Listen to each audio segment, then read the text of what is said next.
And Rob was coach pitch, so Rob was coach pitching, and believe it or not, he got thrown out of the game. It was fifth inning or something like that, fourth or fifth inning, and then begged the umpire to leave him stay because he was a pitcher. Wasn't allowed to happen.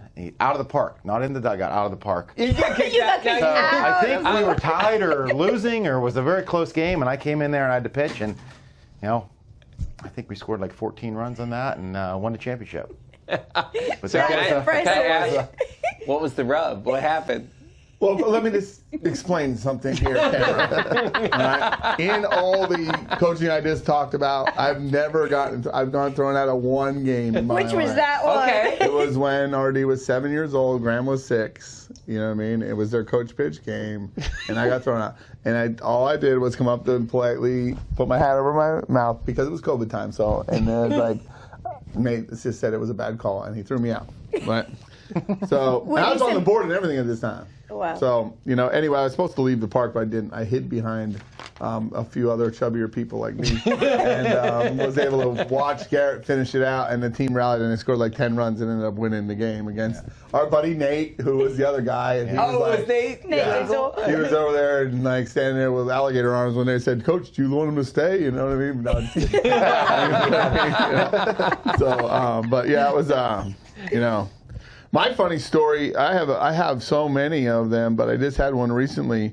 It just happened last weekend. So I'll tell the most recent is that, I have this boy who's new to baseball, and he came up and he's excited and he has never played before and stuff, but he came up and he was the first one to sell his discount cards, and he would come up and he was the first one to hand in the homework assignment. We gave him a homework assignment of what can we do to be better, and he wrote it out on his little paper. Only two kids did it. Nobody else did it. And he said, "Coach, I got my Marucci cup underwear on. I got my cup." I'm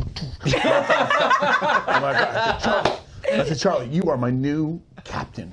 You are my new captain of the dugout. You get to read the lineup out every game, and you get to tell the kids when they're batting." So I give him the lineup, and he does the first game, and he's like, "All right, Rocco, you're up, LT, you're up." So the second game comes, and he says, "Hey, Grandpa, where's the lineup?" Grandpa to you? Yeah.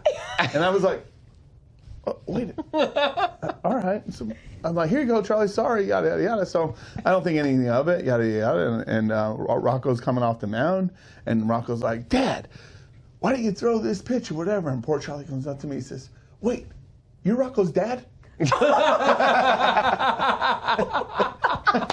Oh, sweet boy. "Yeah, Charlie." And it all clicked.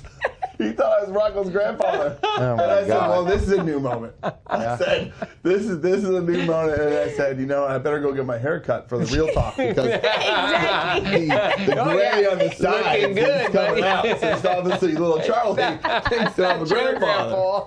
So anyway, I guess when you see Jeff Robinson, for those of you know Jeff, Yeah. I probably look older than him, and he really is a grandfather. So Wait. that's my most recent story. So I got a lot of them, but I got to tell the one with was it last year, 2 years ago in the regular season. So we're playing. I don't think we're first place. We're second place, something like that. And we lose this game, and Rob's pissed, and we get out of left field, and he gets all the boys out there, and he goes, raise the hand, who's mad we lost this game? And all the boys raise their hand, and here's Liam Phelan over here, Big Liam we call him. Yeah. And he's just down there, and Rob's ears, his face, and